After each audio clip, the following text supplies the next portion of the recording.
Right? Everybody's lying. Everybody's lying. Except the top people at the White House and the Pentagon. And it, Brothers, este que estamos viendo aquí es Kuriaku, Joe Kuriaku. Él es un exagente de la CIA. De hecho, es famosón ya en TikTok y en todos lados. Y está hablando de las condiciones tan precarias, tan malas, por no decir algo peor, en las que están nuestros barcos de guerra peleando en Irán. Han salido fotos, se han dado a conocer. Esto tampoco te lo da a conocer nadie. Pero tenemos que saberlo porque nuestros héroes de guerra, los que están defendiendo Estados Unidos, los que están dando la vida, los que están, pues ahora sí que partiéndose su mandarín en gajos por nosotros en el Medio Oriente contra gente como los iraníes y esos güeyes, están siendo, pues ahora sí que viviendo en super condiciones precarias, brothers, con comida que se ve asquerosa. Y esto hay que decirlo porque no puede pasar. O sea, son soldados del mejor, de la mejor armada, del mejor ejército en el mundo. Deben de estar comiendo como se debe. Digo, tampoco que les den comida de reyes, porque pues también es muy caro, pero comida normal, güey, o sea, como lo que comemos nosotros. Pollito, carne, arroz, frijolitos, algo rico, brothers. Está muy cañón, quiero que vean este video, porque él habla de esto y también platica una situación donde dice que lo mismo que le daban a él cuando estuvo en la cárcel, le daban carne de perro en la cárcel. Dice que lo que les están dando a los de los barcos, como vio las fotos, dicen que también es carne de perro, brothers. Chequen esto. right? Everybody's lying. Everybody's lying. Except the top people at the White House and the Pentagon. And again, the White House knows it has a problem bad enough that it needs to relieve the USS Abraham Lincoln. Relieve, cuando dice relieve, es que retiren el barco más grande que tenemos para guerra, que es el Abraham Lincoln. Dice que las condiciones son tan malas que tienen que descansar ese barco, lo tienen que pues remodelar, arreglar, como que embellecer, porque está deterioradísimo, brothers. Y si no se dan a conocer esas condiciones, ahí seguirían peleando y sufriendo los soldados que están arriba de esto, los marinos. But it gets worse. Conditions on the USS George Washington. Este es otro barco. Uno es el Abraham Lincoln y ahora vamos a hablar del US George Washington, que es otro de los barcos de guerra que tenemos. Son buques de guerra gigantescos que traen portaaviones, traen todo. Estos barcos uno creería que están en máxima condición y no, se están cayendo de viejos y ahorita lo van a ver. Don't look any better. You've got to see some of these pictures. Esta es la comida, brothers, que les están dando. Una rebanada de mortadela con el queso y el no sé qué es lo otro, parece, no sé. This is what they're eating on the USS George Washington. Does it look any better than what our sailors and Marines are eating on the USS Abraham Lincoln? Not to me, it doesn't. Not at all. Vean esto, brothers. Esto es lo que sus impuestos están pagando.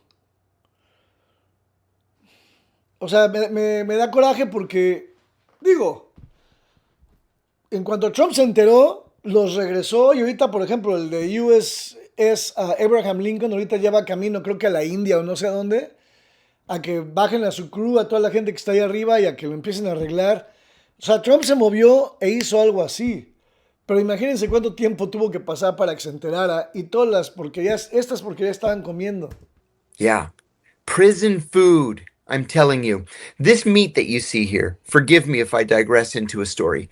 The meat that you see here looks exactly like the meat that would be slopped onto our trays in prison. Él estuvo en la cárcel por cosas, en problemas en las que se metió con la CIA. Él es agente de la CIA y él estuvo en la cárcel. Pues ahí en la cárcel dice que le daban este tipo de carne. Espérense a que les describa el tipo de carne que era. Era carne de perro, brothers. Forgive me, I'm going to use a bad word in a moment, and it's going to be offensive to some people, so you might mute the next 30 seconds. Tuesday night in prison was taco night. And it was so bad I've never eaten a taco again. And I'm talking, I haven't eaten a taco in 13 years because prison tacos ruined me. The meat was so bad one night that I took one bite and then I just picked up the tray and I went to the little window where you you put your tray in for them to clear it and wash it. And the warden saw me throwing away my entire dinner. And he said, "Hey, Kiriaku, I could write you up for wasting all that food." And I turned to him and I said, "I have eaten that tastes better than this dinner." And I just kind of dared him. Good, lock me up. And I walked away. A couple of months later, the warden sent out an all-hands email. There's an intranet in the Bureau of Prisons, so every inmate except the child molesters get access to the computer, internally only. And he sent us this email saying, "We're sorry. A couple of months ago, on taco night, we accidentally fed you dog food. It wasn't our fault.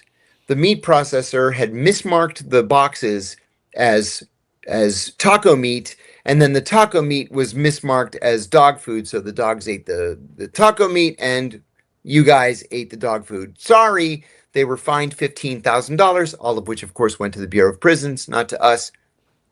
You know what the shame of it was? It wasn't even that we ate dog food. It's that we didn't even know it was dog food. Well, that's what our sailors and Marines are eating right now.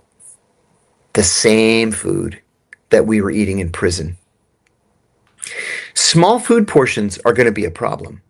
You might recall the term MRE, meals ready to eat. Everybody during the Vietnam War, during the Gulf War, Iraq, Afghanistan, everybody had meals ready to eat. And it might sound odd to say it, but they were absolutely delicious. The thing is they are crazy caloric.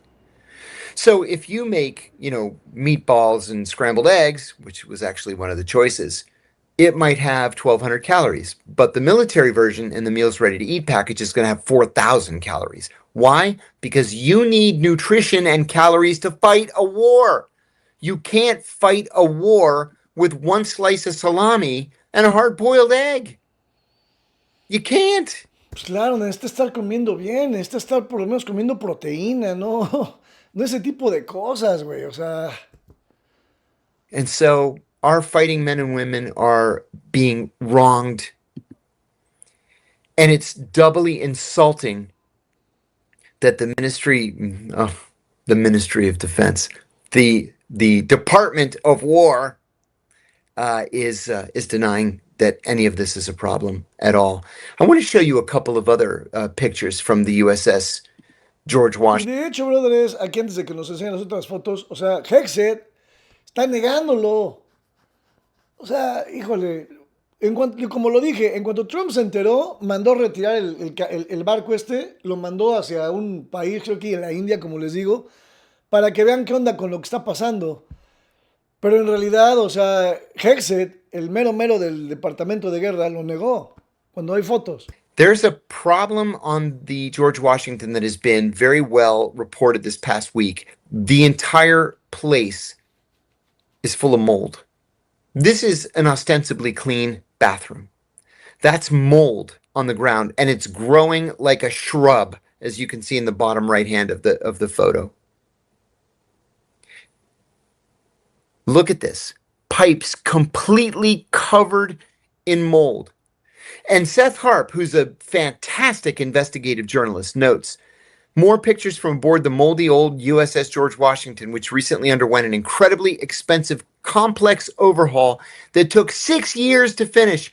Our Navy is like this because we only have one shipyard capable of refueling and repairing a nuclear aircraft carrier. I wouldn't want to sit on that. I can't imagine any of the 5,500 sailors that are on want to sit on that as well.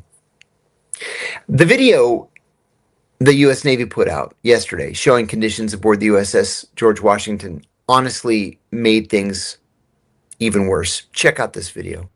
Y brothers, ese video ya no se los voy a enseñar porque me tiran el video aquí en YouTube. Así de cañón está la situación. Y no lo dice nadie. Yo quiero que lo sepan. Si tú tienes hijos en el ejército, quéjate. Quéjate. Porque la verdad, si yo tuviera un hijo en el ejército que está arriesgando su vida y lo están tratando así, armaría un argüende, hijo de la chintola, porque no se vale. Y lo digo en serio. Déjenme saber qué piensan. Nos ven en los comentarios. Suscríbanse. Compartan. Los amo.